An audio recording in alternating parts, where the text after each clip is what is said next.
Alhamdulillahilladzi arsala rasulahu bil huda wa kafabillahi shahidan.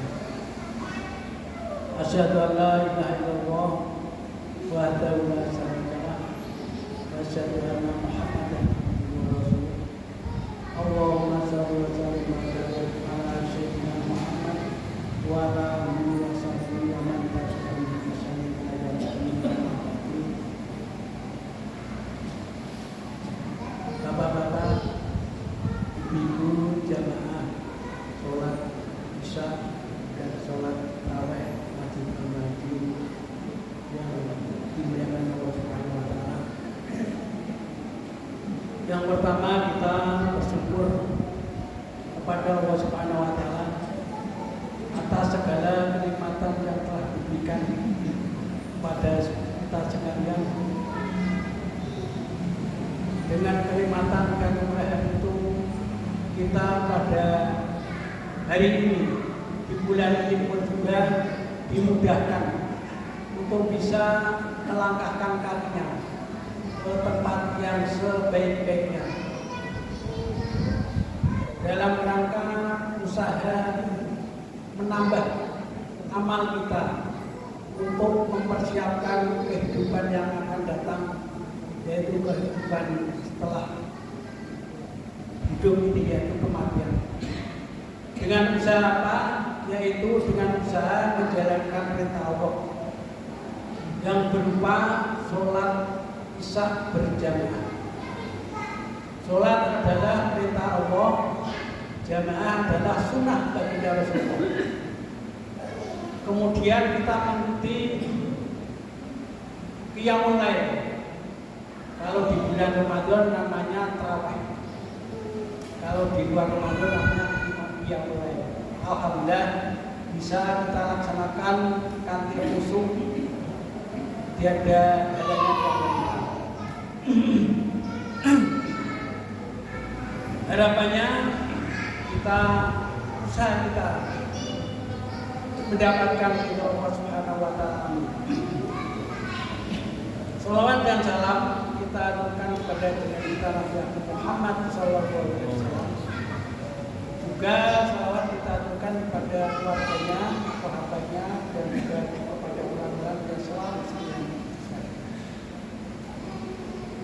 Bapak-bapak, jamaah sholat isya dan sholat tarawih pagi di sepanjang yang dijalankan Allah Subhanahu wa taala. Kita sekarang hidup di dalam alam yang ada batasnya. Artinya kita hidup di dunia itu tidak lama, ada batasnya. Juga kita menjalankan tarawih atau ibadah ini juga ada batasnya.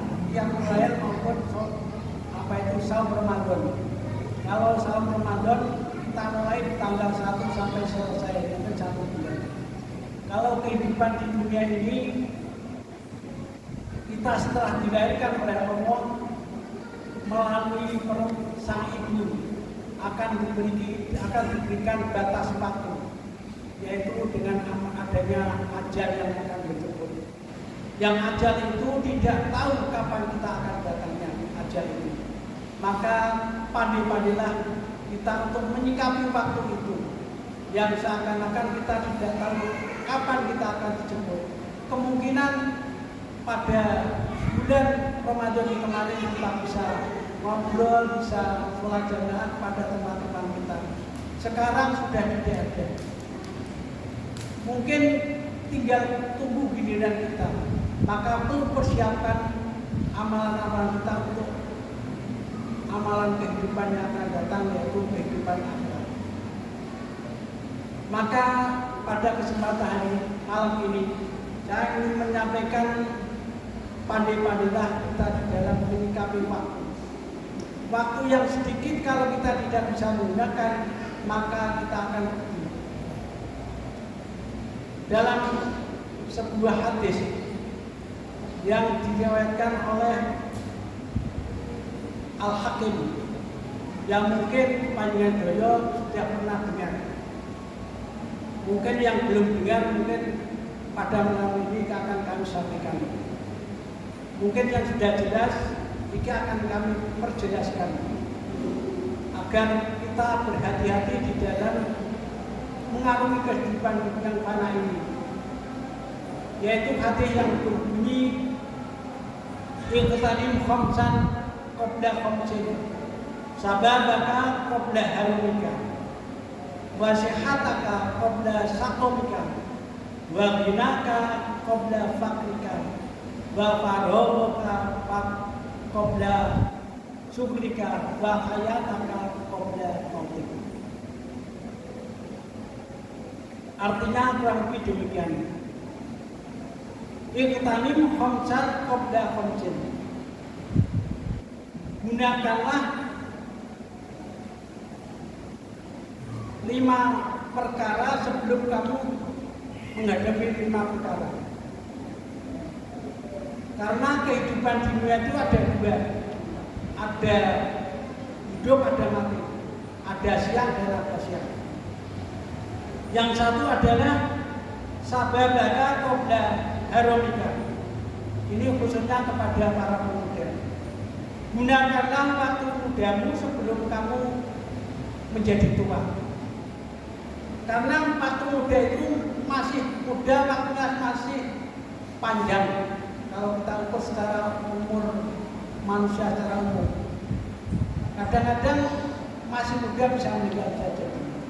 Tapi dalam hati ini disampaikan untuk mengingatkan para pemuda, gunakanlah waktu mudamu untuk berusaha taat pada Allah.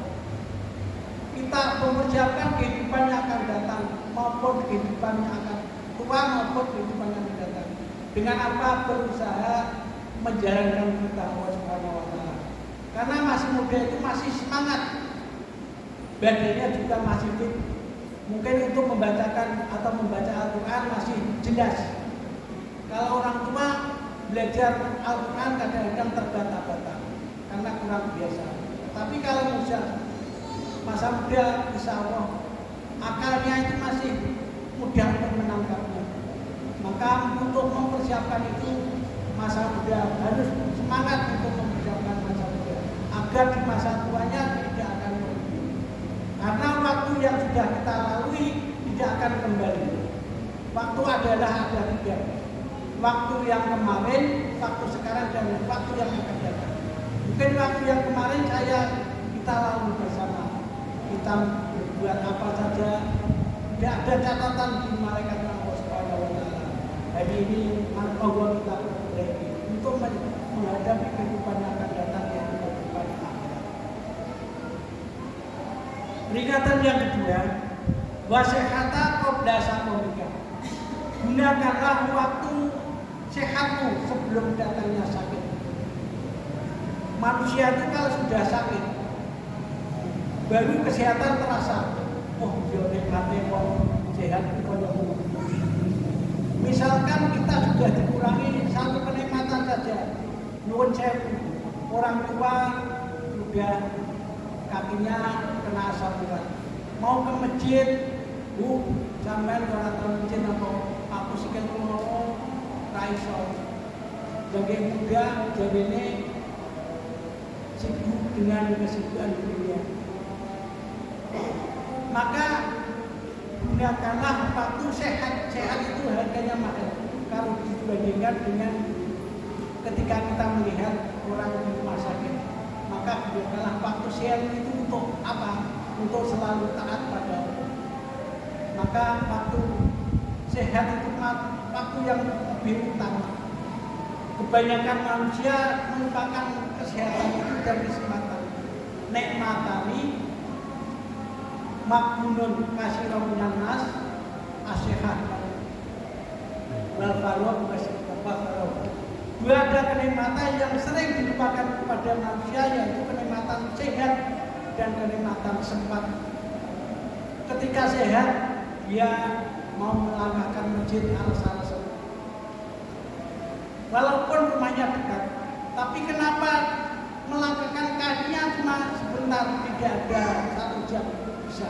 Tapi ketika ketika kaki untuk berjalan sampai menaik gunung bisa melaksanakan.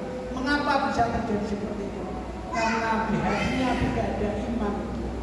Kalau kita bisa melaksanakan kakinya di tempat yang sebaiknya itu adalah satu kebahagiaan bagi orang yang percaya. Maka yang namanya kebahagiaan itu bukan karena harta yang banyak. Kebahagiaan adalah ketika dia taat pada Allah Subhanahu wa Ta'ala. Kalau kita urusan dunia itu apa yang kamu makan itu akan menjadi nuwun sewu melewati perut nanti keluar. Apa yang kamu pakai akan rusak. Harta yang sebenarnya adalah harta yang kamu infakkan untuk ke jalan Allah Subhanahu wa Ta'ala. Mungkin untuk pembangunan masjid, untuk yatim piatu. Maka di momentum bulan Ramadan ini tepat untuk bisa mengamalkan atau menambahkan amalan tersebut. Maka di kesempatan Ramadan ini segala amal akan bertingkatan, akan ditingkatkan. Maka gunakanlah waktu yang cuma 1 bulan untuk bisa menambahkan amal yang sering kita lihat pada umumnya manusia. Ketika ada bulan Ramadan itu berbondong-bondong menuju ke masjid, tapi mestinya itu 1 bulan itu 1 pelatihan untuk bisa menjadi orang yang takwa.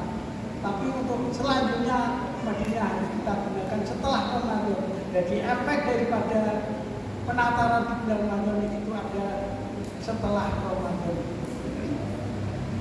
Untuk yang ketiga yaitu wabinaka qabla fakika.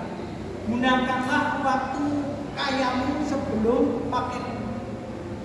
Maka kesempatan orang yang sudah diberikan kelebihan harta untuk mudah melaksanakan amalan-amalan, akan memberikan infak, memberikan sedekah dan sebagainya, memberikan sedekah, memberikan buka bersama terhadap orang yang berpuasa. Ketika sudah fakir, gelo akan gelo di belakang. Maka ketika kita diberikan kelebihan harta, maka kita kesempatan untuk bisa menginfakkan harta yang telah dititipkan oleh Allah Subhanahu wa Ta'ala kepada orang yang berhak. Yang keempat yaitu wa faroga qabla sukrika. Gunakanlah waktu longgar sebelum sempit. Ini yang sering kadang-kadang pas longgar awake ana kesel, tapi ketika wis sempit waduh awak loro kabeh panjit dan kalingan berbaring. Itu maka di sini Rasulullah SAW mengingatkan kepada kita, gunakanlah waktu longgar. Waktu longgar ketika kita sudah tidak beraktivitas. Sebenarnya kita pandai-pandailah untuk bisa menyikapi waktu. Kita kalau mengikuti dunia tidak ada habisnya. Tidak ada habisnya. Mungkin kita pandai. Kalau ketika mungkin kita kerja, waktu dulu tidak menggunakan pada pekerjaan. Mungkin waktu istirahat bisa kita gunakan. Apalagi diusahakan untuk bisa beribadah secara berjamaah. Maka untunglah orang-orang bisa menggunakan waktu yang sebenarnya. Yang terakhir adalah pesan Allah, wahayata qabla mautika. Gunakanlah waktu hidupmu sebelum datang kematian. Ini yang terakhir. Maka kita mumpung masih diberikan kesempatan hidup, kesempatan untuk beramal, kita gunakan semaksimal mungkin agar kita tidak pergi di kemudian hari. Bapak-bapak sekalian, mungkin inilah yang dapat kami sampaikan pesan-pesan agama untuk kita sekalian dan bisa berguna, khususnya kepada saya dan juga kepada kami. Kurang yang mohon maaf, karena mohon maaf dari kita. Wassalamualaikum warahmatullahi wabarakatuh.